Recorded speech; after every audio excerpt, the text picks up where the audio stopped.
തുടങ്ങി. ഞങ്ങൾക്ക് സദ്യയാണ് ഗൈസ്. ഓലൻ അച്ചാറ് തട്ടിപ്പോയി. നമ്മുടെ സ്വന്തം കൃഷ്ണേന്നൂരിനോട് കഥ. ശർക്കരപ്പുരി ഉണ്ട്, പുളിയിഞ്ചി, പിന്നെ പിന്നെ ഓല. അടുത്തത് പായസം. എന്ത് പായസാണ്?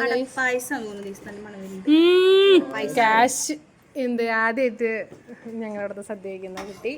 പിന്നെ ഉപ്പേരി, അവിയല്, മസാലക്കറി, മീൻകറി, മീൻ വെപ്പ്. പിന്നെ പപ്പടം കയ്യിൽ പിടിച്ച് നിൽക്കുന്ന അഞ്ജലിയുണ്ട്. ആ, എന്നിട്ട് 2 എണ്ണം അവള് തിന്നും. അത് സ്ഥിരമുള്ളതാ. എന്നിട്ട് അവളുടെ അടുത്താണ് പപ്പടം വെക്കുക ഗൈസ്.